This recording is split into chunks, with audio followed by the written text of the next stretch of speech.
Hospitals across Delhi are facing an acute shortage of oxygen, and it has become almost a routine for them to take to social media asking for help. One such hospital is the Sehgal Neo Hospital that put out an SOS message on Twitter yesterday at 1 pm that they have a backup of oxygen for just 1 hour. I have with me Dr. Naren Sehgal, director of the Sehgal Neo Hospital. Sir, my first question is that the tweet which was put out yesterday, the hospital management has tagged the Delhi health minister, the health ministry at the center. Has there been any response yet? Yes, definitely. There has been response because those people who saw and read our tweet, we got some phone calls and we also got tweets from some of the places. Like Raghav Chadda did tweet that he's sending 4 cylinders across, though unfortunately I had to tell him that 4 cylinders is what will last for 25 minutes only, so that's no help. Actually, what I need to tell you is basic scenario what is happening, if that is okay with you. Yeah, sure, sir. Please go ahead. See, this COVID has caught us a little unaware. That is what I would say, because nobody was expecting the volume and the amount of cases which are there to be enormous like this, for multiple reasons.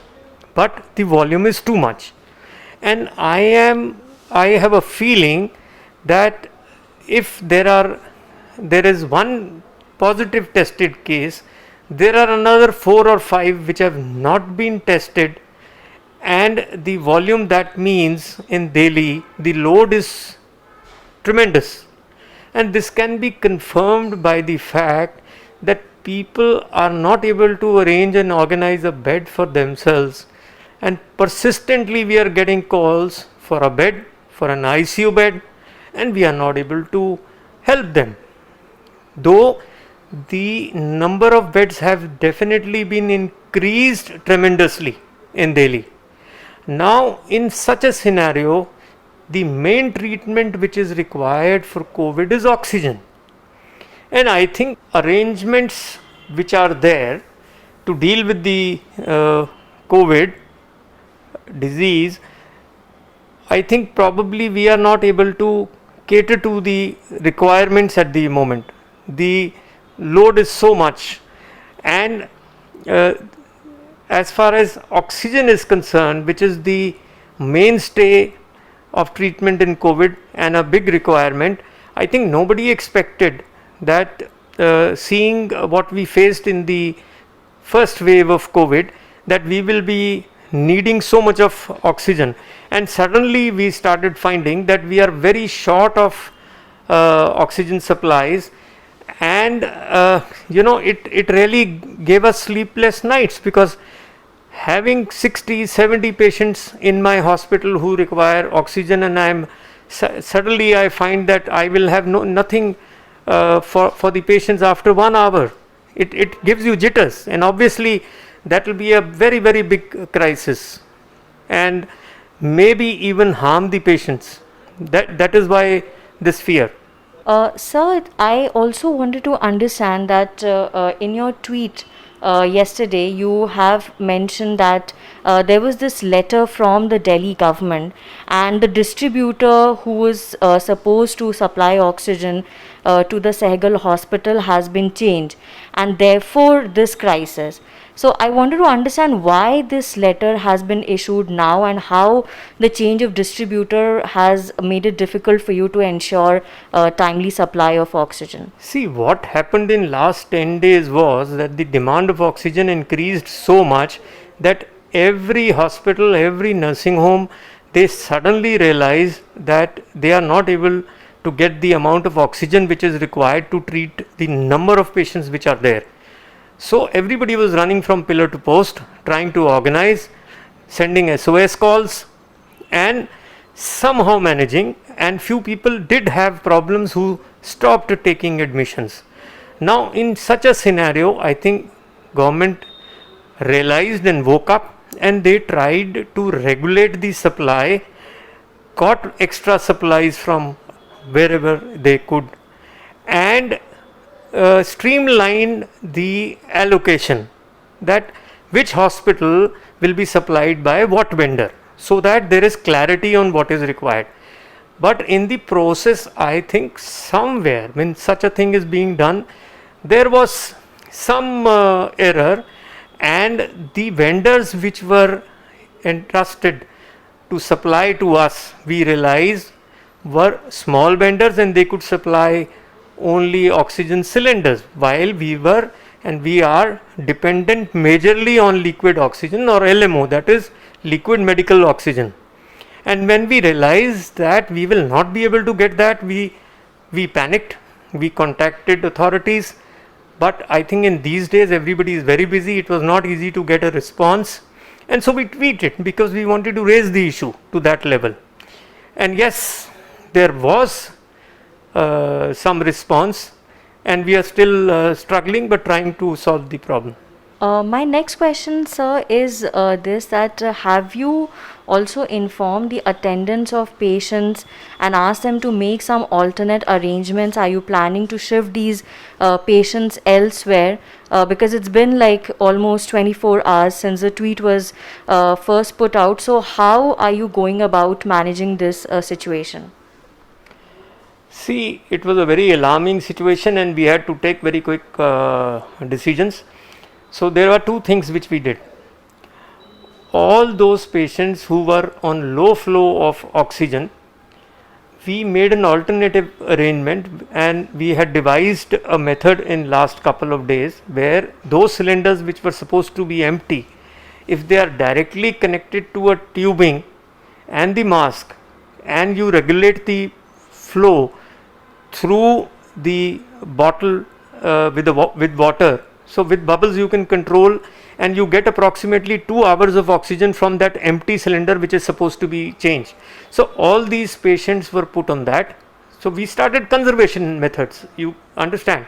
All those patients who had either oxygen cylinders or their oxygen concentrators were requested to get those devices, and their oxygen from the main supply was stopped, and these devices were used so that we can conserve more.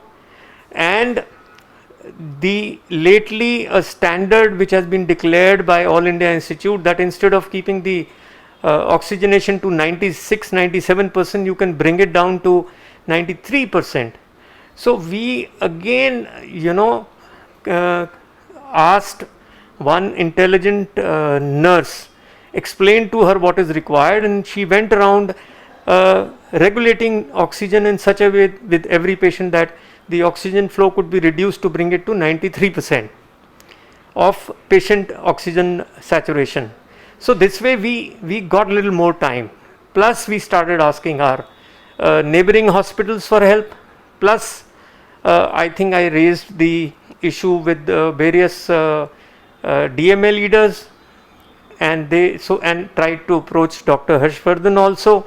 So various sources we tried. I called Dr. Arun Gupta also, the president of DMC, and he also intervened. So with their help we escalated the issue, but did not scare the patients who were in ICU, because that creates a lot of confusion. But yes, that contingency plan was definitely there before we got help, that we may need to shift them. So my final question is whether you think there should have been a plan in place both by the state government and the center.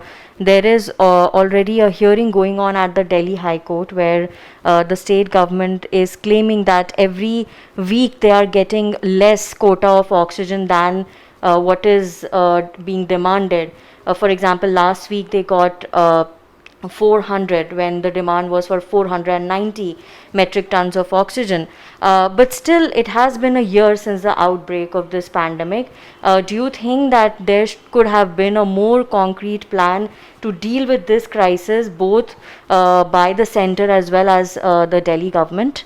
See, it's not fault finding, but I have a feeling that somehow our country has always worked in the fashion of firefighting. Always. And this time, this pandemic, the amount of patients that we encountered were probably not expected by anyone, and that is why we faltered. But yes, I think that's not the way how we should function. There should be better planning, better anticipation, and definitely a game plan should be there. And if we would have taken some steps and everything which can be required for COVID, we already knew it, we have already experienced it. If we would have created a buffer, it could have helped at this time. I think probably that was not done. And for how long will you be able to sustain these 70 patients whose lives are critically dependent on oxygen supply? See, it's a every minute struggle.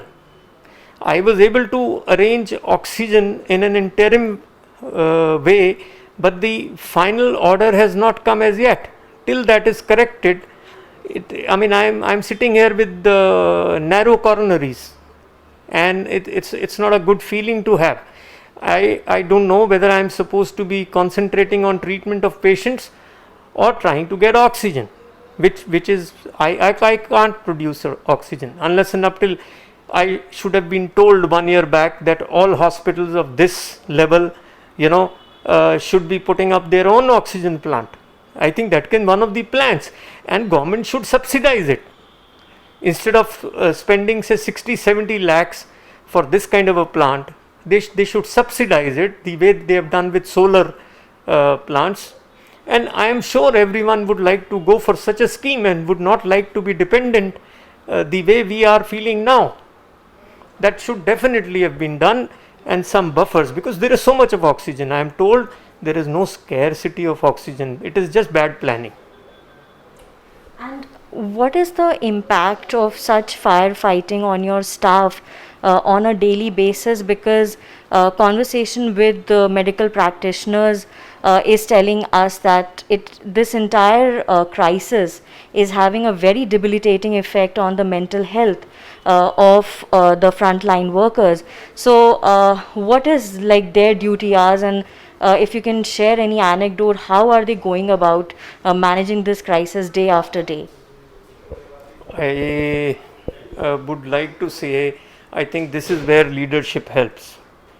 But the point is, till what time? See, even a leader also can get affected. Even a person at the top who's trying to manage, encourage, and be there in the fight himself will also get tired, is also liable to get affected by the disease, is also liable to suffer and have health problems. And our staff, definitely 10% of them at any point of time are not keeping good health. Either they are affected by COVID or by exhaustion, while in the last cycle, I think it was more, 20 to 30% of them were at any point of time absent because of these problems, because the disease was new, more number of people were getting affected, and we've had mortalities also. Our colleagues, our friends, our relatives, I think 1 in 4 families, if I can say, would have been affected by this in the form of either severe debility or death.